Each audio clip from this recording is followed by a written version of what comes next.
From Roman gladiators clashing in the Colosseum to sumo wrestlers tossing each other across the ring, we've always loved watching a good fight. It's why millions would tune in when Ali or Tyson would lace up the gloves. And this week, primetime saw a brawl for the ages. Transgender activists versus lesbian feminists. It went down as a protest, and it started peacefully. We are not out here to engage right now with the public. We're doing a silent protest, but you can go to the website of this organization and you can read all about it. This was the quiet before the storm. But like many protests, it went from peaceful to mostly peaceful in a matter of seconds. Oh, I got that. Whoa. What's this about? Why are we doing this? They're violent. They're violent men. They're violent men. This is you. This is male. Why are we doing this? Because they're violent men. These are violent men. They're violent men. They just had fun. This was not a fair fight. Team Trans ambushed the feminists, pelted them with eggs, covered them in yolk, slammed into them with bicycles. Before the feminists knew what was happening, the sign was ripped out of their hands. Never let someone steal your sign. They took your sign. Yes, they did. Yeah. Oh my God, freedom of expression. Who are these people? Yes. Holy crap.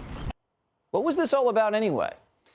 Well, the feminists were protesting a law in California that allows biological men who identify as females to serve time in women's prisons. They don't want convicted murderer Dana Rivers to end up in prison with women. Dana is a transgender activist who was born a man, then transitioned to a woman and murdered two lesbians and their kid, and then set their house on fire. I wouldn't want to be locked up with Dana either. Men are naturally bigger, stronger, and more aggressive than women, also sexually aggressive. There's a reason we build separate prisons. Look at what happened in New Jersey. A biological man who identified as a woman was doing time in a woman's prison until they impregnated two female prisoners. You can't have men and women in the same cells, sharing showers and bunk beds. You're not supposed to be getting knocked up in lockup. Prison's already a dangerous place. You have the most violent killers, rapists, and crooks all in one spot. Now you want to start mixing in the opposite sex just to appease the left? They emptied the prisons during COVID. They said it was too dangerous. And if you're a lady, would you rather share a cell with a man or a lady with a cough? I know what I would want.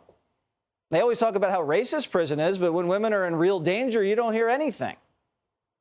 This is what they want in our schools now.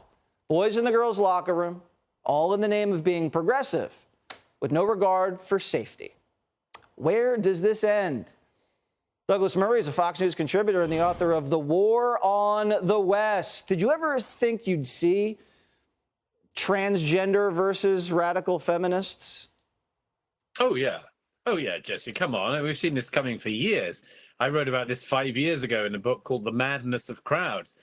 You could see this coming all the way down the track. You could see it when it started with MMA wrestling, where people like Joe Rogan started to become cancelled effectively in all the mainstream press because they said, hang on, this looks like a trans man, i.e. a man, beating the hell out of a female fighter.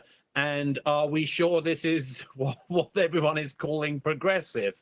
So, because of course, in the 21st century, if you want to see a man really beat the hell out of a woman, there's only one way to do it, which is if the man says that he's trans. And that's perfectly acceptable. It's the same thing with these people who just attacked these women in California. Those people are clearly dressed as Black Bloc Antifa, and it's a sort of similar thing. If you want to really behave like a fascist in the 21st century in America, you've got to call yourself an anti-fascist. It's all part of the same shtick. I'm just amazed they still get away with it. So if I commit an armed robbery, and then I transition to a woman, I can get sentenced to serve time in an all-women's prison? Oh yeah, absolutely. It's the same thing that has happened in Britain and other countries. Anyone who's objected to this, as I have for years, they say, "Hey, who are you, bigot? Why are you assuming that these trans people are going to rape the female inmates?" And then, of course, there are all of these cases where that's exactly what happens. And you say, "Isn't that what we warned about?" And they say, "Shut up, bigot." So it's very hard to know what way through we get, other than simply the hope that more and more people see this isn't about political correctness. It's not about being uber woke. It's not about defending trans people from all sorts of oppressions that we're always told that they're suffering. In fact, by the way, trans people are less likely to be murdered than non-trans people. So in actual fact, as the data shows, the safest way for any of us to not be murdered is to transition to the opposite sex. So put that aside for a second, though, Jesse, because we don't all want to do that just to be a bit safer. All of the lies that are told about trans in our era are total poppycock. We should have seen through them a long time ago. And at the moment, it is just being used by extremists like Antifa to go around and beat women up on the streets of America, all in the name of this great cause, in the name of anti-fascism, in the name of anti-transphobia. That's the only way in the 21st century you can beat women up in public. And these guys love it. And I suggest the rest of us be very clear that we do not. Poppycock. It sounds like a female prison gang. Thank you so much for joining Primetime tonight. Hey, Sean Hannity here. Hey, click here to subscribe to Fox News YouTube page and catch our hottest interviews and most compelling analysis. You will not get it anywhere else.